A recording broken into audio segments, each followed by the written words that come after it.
政府吼，这个消防公车对咱新化地区吼，尤其咱大坑里、跟大坑里吼，这甲偏远的中部时段吼，若要就医，还是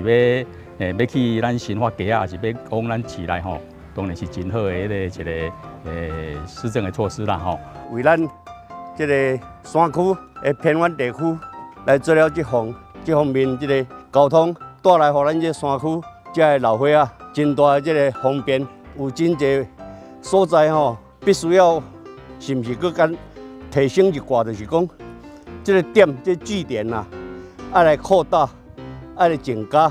我们把原来的绿14跟绿15的2条公车路线，把它变成是小黄公车路线。我想这个对于在地的居民的需求会非常的便利哈。那小黄公车的特色就是，它有预约班次，所以除了我们保留原来的这个尖峰学生比较多要搭的这个大车班次之外，把离峰的班次通通变成小黄公车。另外是因为变成小黄公车，所以在这些固定班次以外，就可以来预约搭乘。刚刚沿路从172线进来，我们可以看到。这个路非常狭小而且弯弯绕绕，确实我们用计程车的车型来服务是最佳的，而且效率也最高。那其实今年我们这个在上半年就开始规划第5期的小黄公车路线，总共会有11条。那都开通之后，会把行政区扩展到27个行政区。咱这小黄公车呢有2种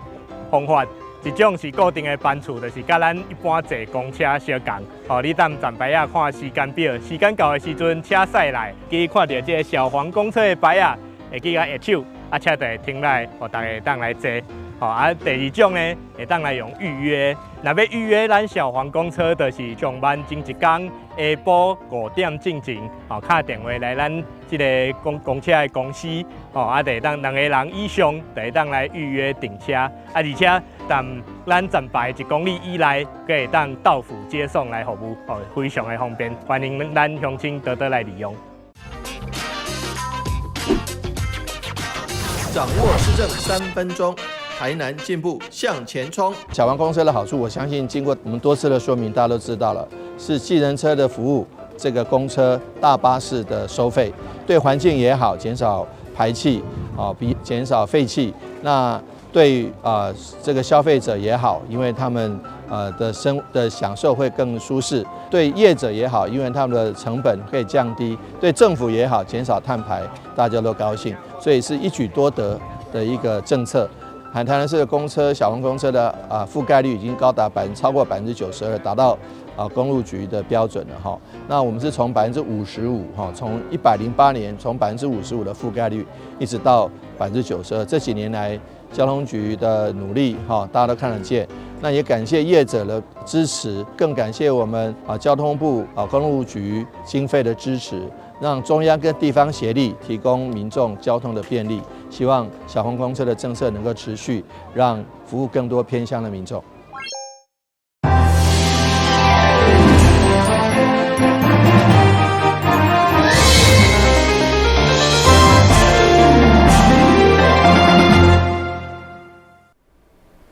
大家好，我是柯曼晶，欢迎收看12月26号礼拜四的中嘉台南地方新闻。民国35年就成立的台南市电器业职工会，长期参与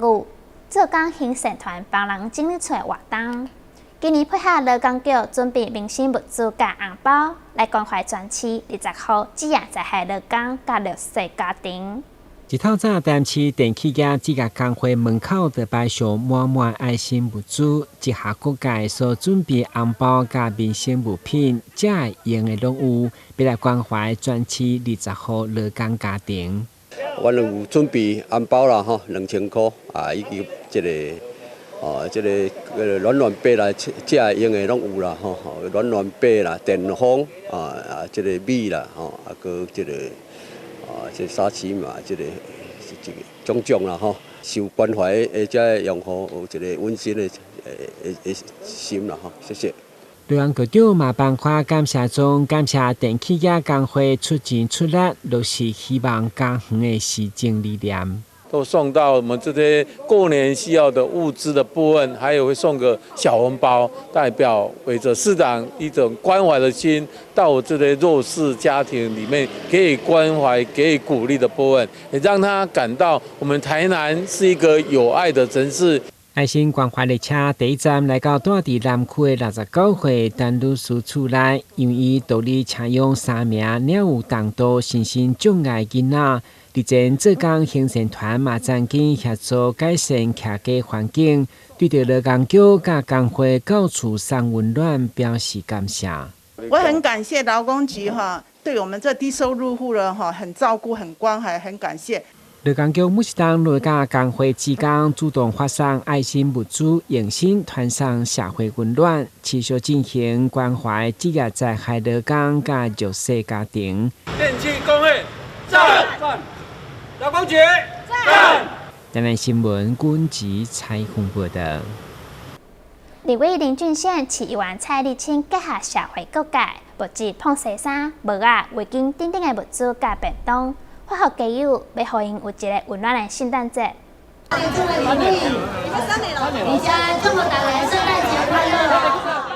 圣诞节到啊，天气嘛愈来愈寒，为了互弱势族群感觉到社会温暖，立委林俊宪、议员蔡立青结合地方的公庙、关怀协会、民间企业、市府等单位，做伙伫东方地下道举办家友关怀活动，送予家友暖心的圣诞礼物。特别感谢我们的利爱关怀协会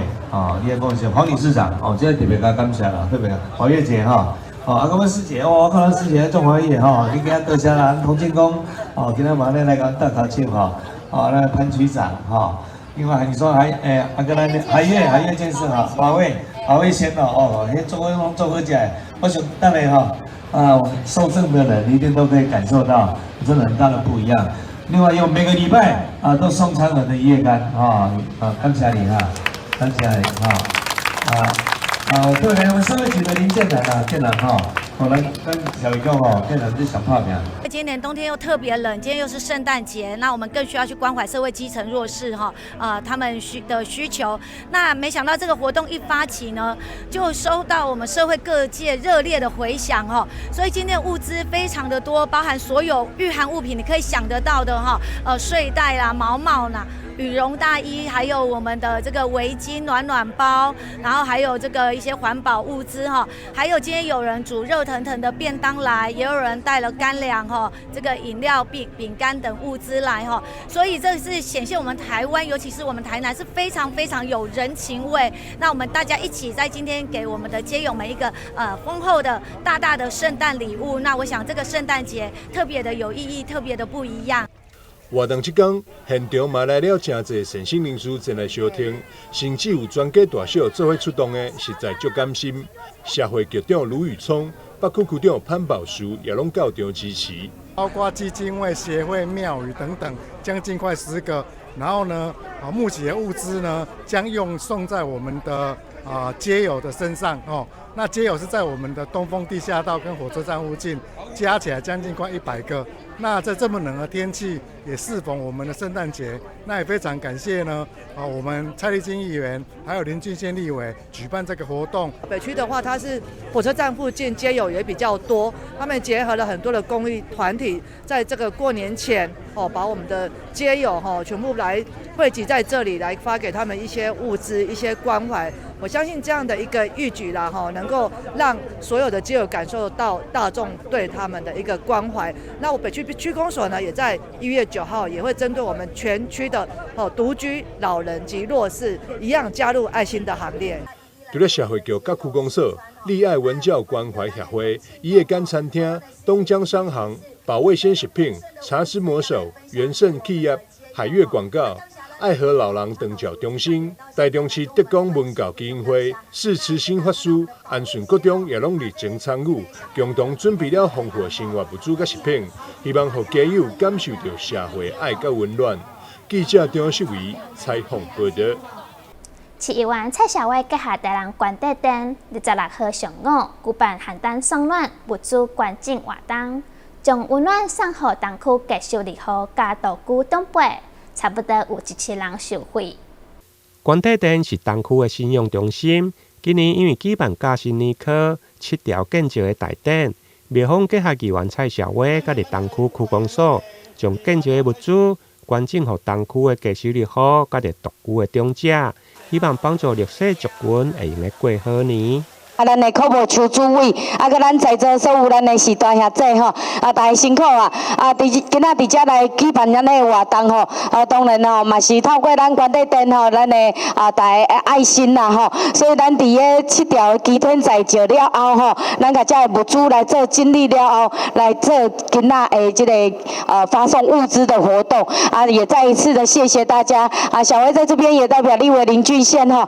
祝福大家新的一年吼感谢咱社会各界的爱心，和这个社区吼有充满着温暖的爱伫遮再一次来祝福咱大家，也预祝大家吼新的一年有新的更好的开始。议员表示，这届捐赠的物资主要拢是生活的必需品，甲着食品，全部由着庙方建设委员会甲着善心人士来捐赠。这届捐赠的物资总共1000份，现场包括社会局甲着东区区长，嘛代表市府来颁证感谢状，感谢议员的配合，甲着庙方的善行。台南新闻林根采访报道。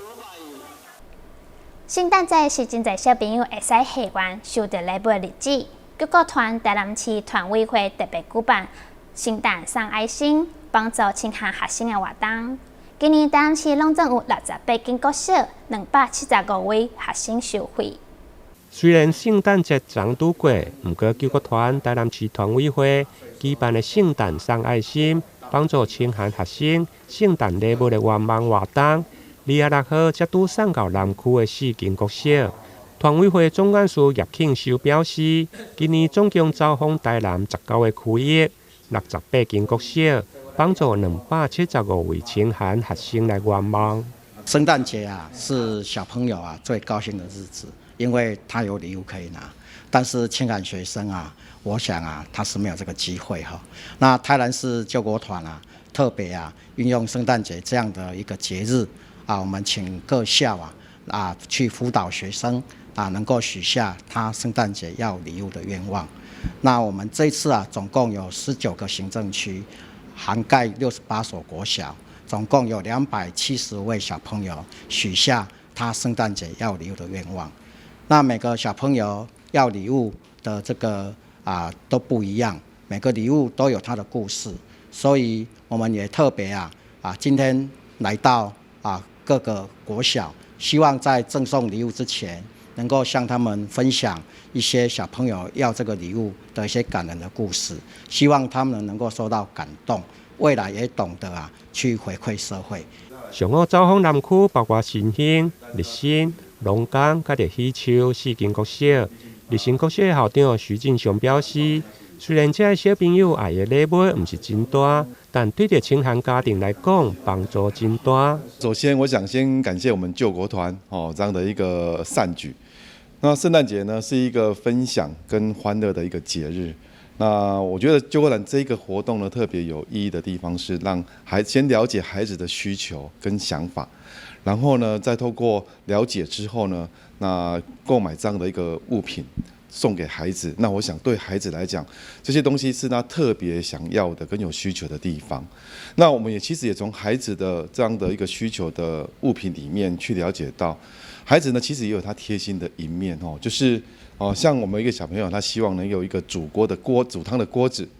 那他就是看到呢，他可能他爸爸妈妈呢在家里面在煮烹调的时候呢，其实在器皿上的一个不方便的地方。那透过这个部分，我想我们知道说，孩子他本身也是一个具有善意跟善心的，同时透过观察里面会去了解自己生活困难的地方。那我想呢，透过这样的一个活动，我们去了解孩子的想法心态，同时呢，也会知道说孩子他会懂得去做感恩跟分享的一个活动。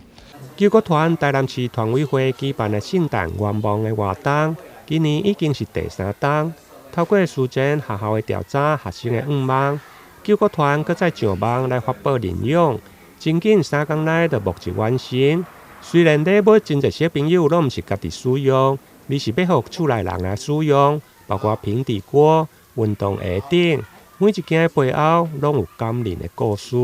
台南新闻林根采访报道。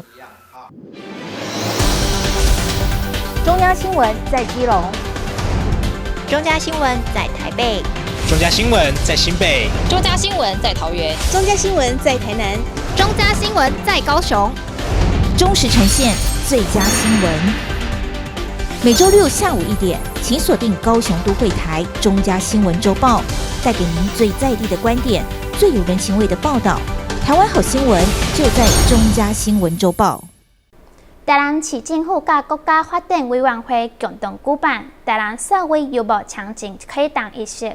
为明年开始就核发社会游牧场景学外籍人士，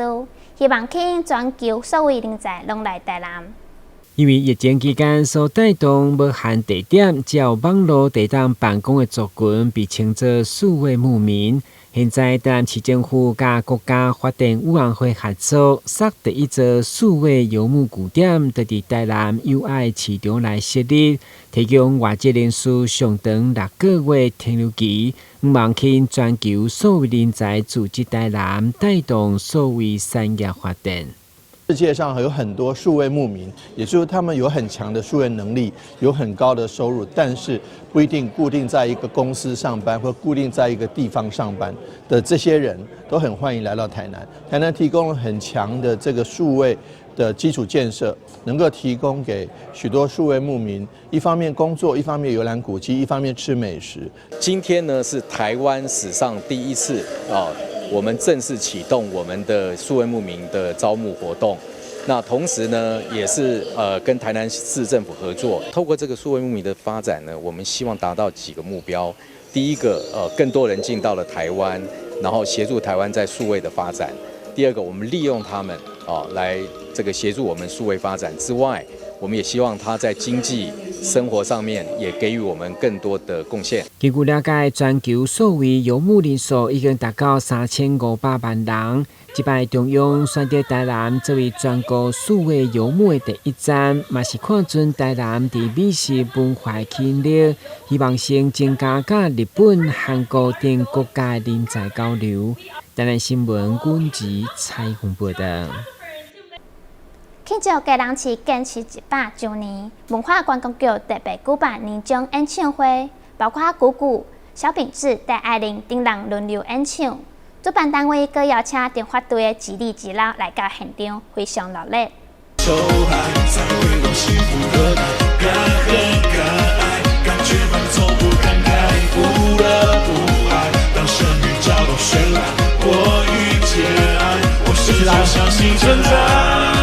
我充满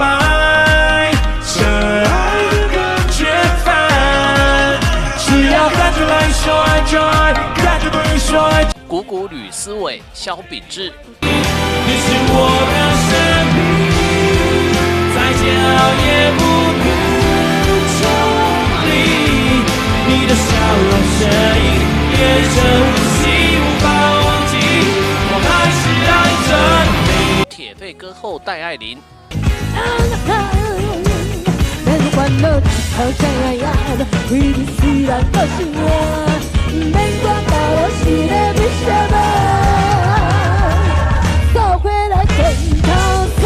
后面的朋友，金曲原住民歌后伍思爱。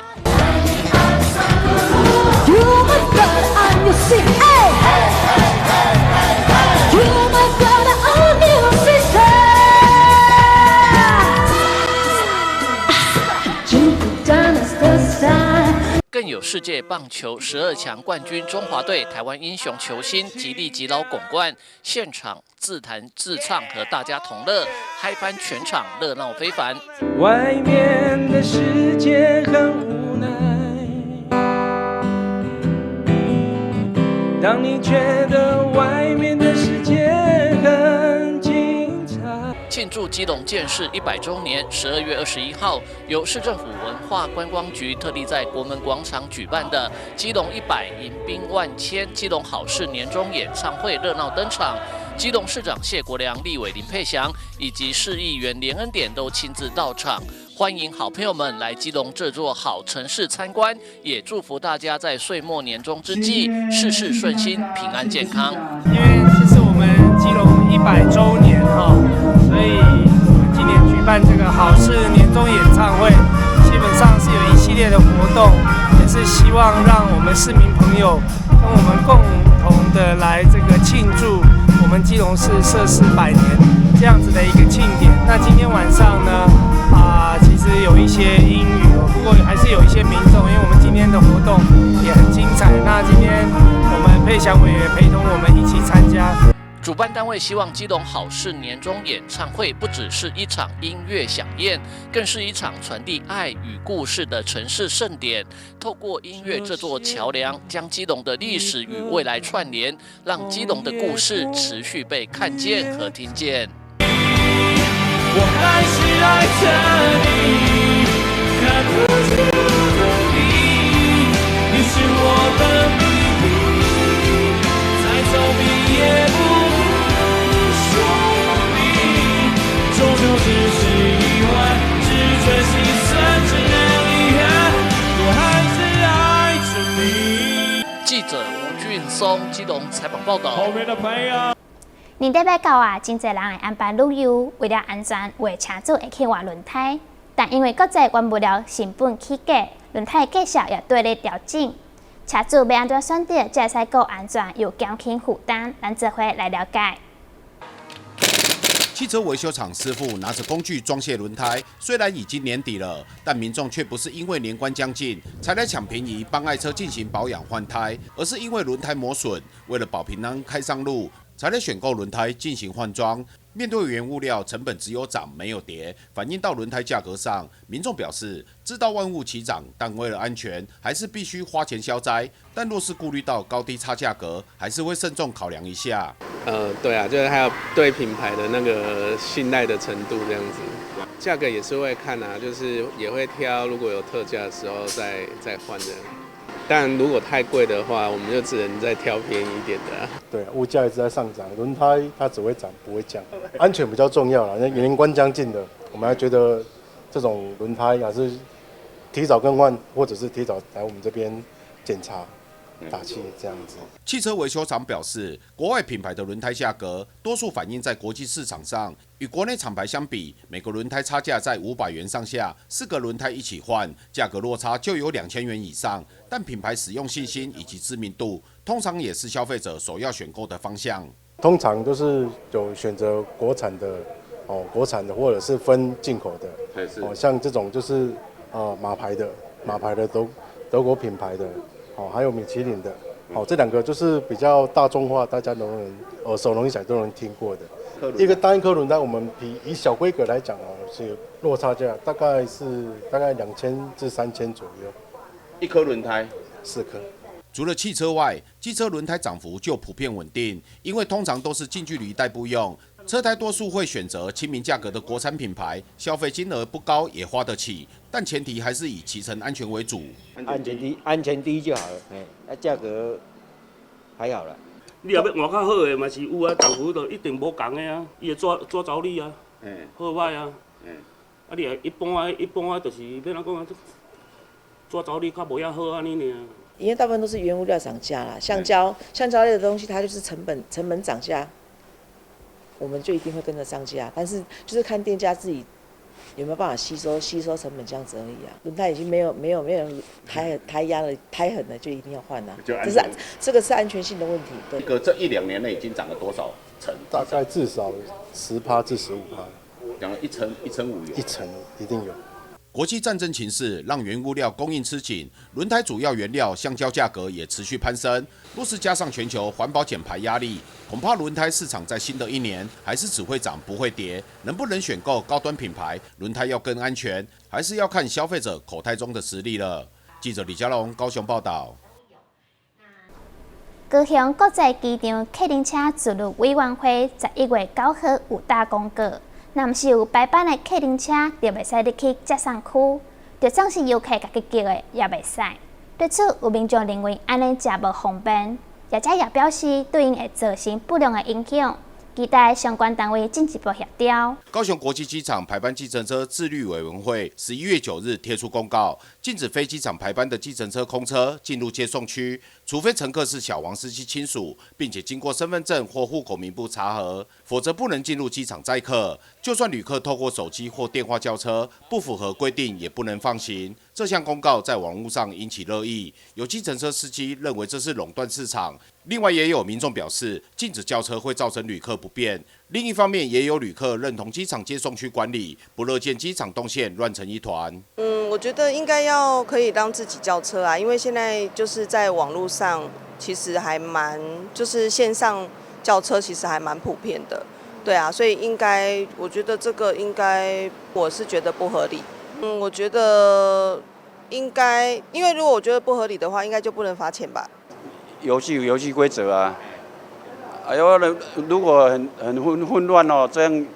也不好啊。高雄市计程车客运商业工会出面表示，这项禁令将会阻止计程车业的良性竞争，对司机与车行都会造成不良影响。假设说所有的空车都预约的车都不能进来，那只能你坐你机场排班的车，那无论你的服务品质多好多不好，都一定会坐你们的车不可，这样就失去了市场的机制，没有办法良性的竞争。我们现在谈的是说，你不要让计程车空随便进来招揽客人，这是对的。但是他们是拿了网约单，就预约的单子，客预约的单子进来等客人啊。而且你看哦，我们小黄的计程车通常他们很守规矩，就是在停车场等客人。多元的车你给他一个地方，给他方便也可以，但通常都是网约的客人，都是预先接受订单的客人，他们不是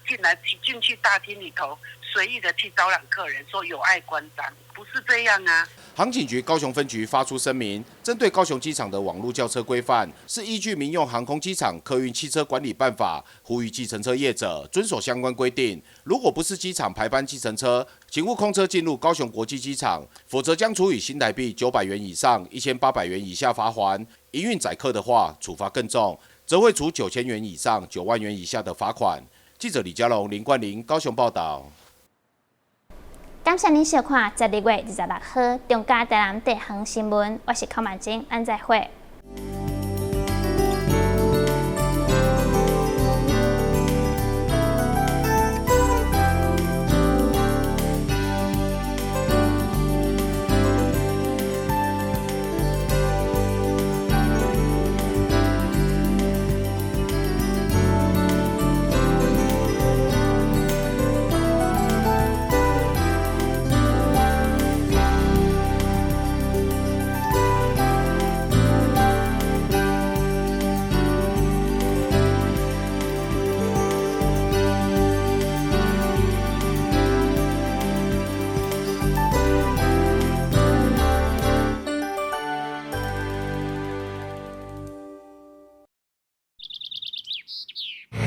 迟到了。看见行人行进路口，准备穿越道路时，汽机车应暂停，让行人先行通过哦。很慢呢。行人已进入行穿线范围内，汽机车均应立即暂停，让行人先行通过哦。另外，在没有行穿线的路口，不管同向转弯或直行交叉，遇行人过马路，汽机车一样要停让哦。汽机车行经依法可供行人穿越之交叉路口，未暂停让行人先过，最高可处6000元以下罚锾。停让一小步，交安一大步。内政部警政署关心您。投资型诈骗，你是否曾经在社群网站上看过一些关于轻松赚大钱的广告？事实上，这类型的诈骗手法往往以快速致富作为卖点，吸引被害人上当，并以不真实的小额获利，逐渐降低被害人警戒心，引诱被害人开始大量投资。等到被害人真的大量投资之后，随即捐款而逃。千万别上当啊！轻松致富多陷阱，脚踏实地最实在。公务人员依法行政，行使裁量权，做成行政处分，而民众不服时，只能提起诉讼。行政诉讼调解新制，让人民有其他选择来解决纷争。由外部专家担任调解委员进行调解，让有温度的协商尽可能取代全有全无的判决。调解纳入选项，3赢不是想象。大家好，我是诈骗集团，今天我会告诉你们我是怎么骗你们的钱呐。高贝贝，你涉及的洗钱案，必须先把账户的钱交给我们监管，赶快把钱汇进来。假装男女撒撒娇啊！买完游戏点数用赖传给我，我们们就可以见面喽。是不是很容易啊？其实我还有一个绝招哦。那请您用自动提款机来解除分期付款的设定，这样才不会连续12期